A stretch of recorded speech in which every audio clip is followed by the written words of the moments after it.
The appeal of Sheikh Google today on The World.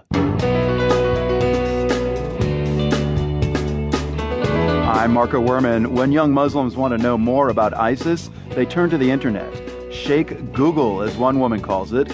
She says the people trying to stop radicalization should use it too. If we began to fight the fight at the same pace and in the same manner as ISIS, we would overtake them. But we have not even gotten into the game. Plus, 2 American reporters based in Africa come back to report on Confederate symbols in the South. Neither of us are white, and these issues are obviously very tinged with race, so sometimes they got very uncomfortable, sometimes they were very awkward. And this Canadian decides to sell clean air in a can. Just to see what the uptake would be on it, right? Because everybody always says, who's going to pay for air? Find out who is today on The World. Glad you could be with us. Ever since the attacks in Paris and San Bernardino, a lot of questions have been asked. Here's one of the more puzzling ones. How do you keep young Muslims in the West from becoming radicalized? That's where we're going to kick things off today, and we're going to hear 2 different answers to that question. Let's begin in France. It's still on high alert almost 6 weeks since the explosions and shootings in Paris. As you'll remember, some of the gunmen were French citizens who'd gotten radicalized.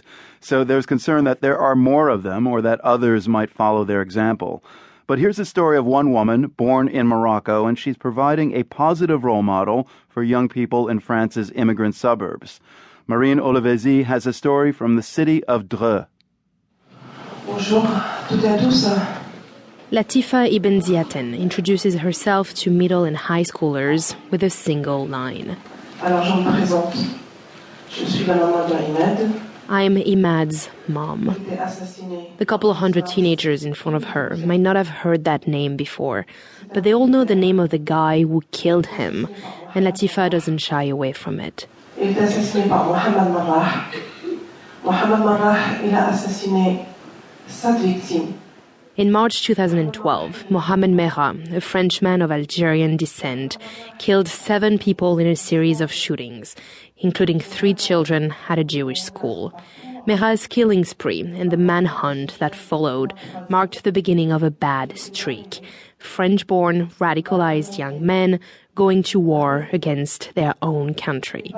Merah's first victim was a 30-year-old off-duty paratrooper, Latifa's son.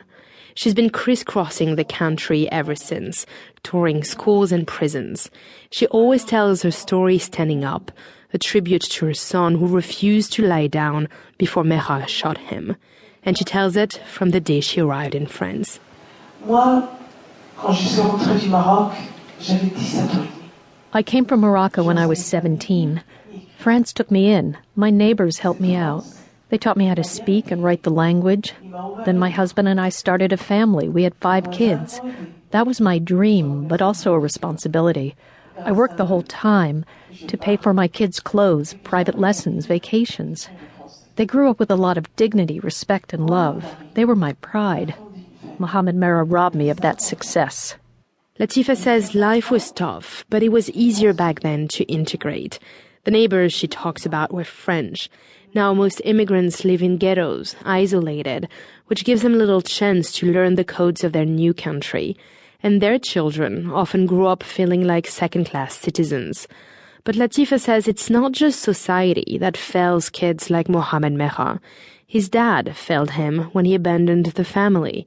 His mom, too. She remarried and placed him up in foster care. Latifa sums up what came next in his life. Dropped out of school, turned petty criminal, landed in jail, where he met radical Muslims and, as Latifa says, turned into a monster.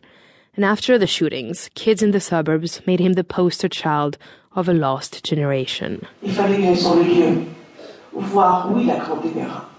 Qui était Merah? I had to see where Merah grew up, so I went to his town, and I saw a group of young people hanging out on the street. I asked, "Do you know where Merah lives?"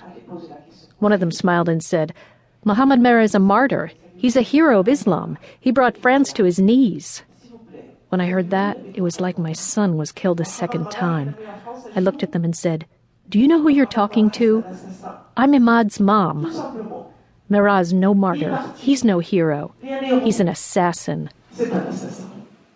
Latifa says the guys were stunned and ashamed. They stood up, circled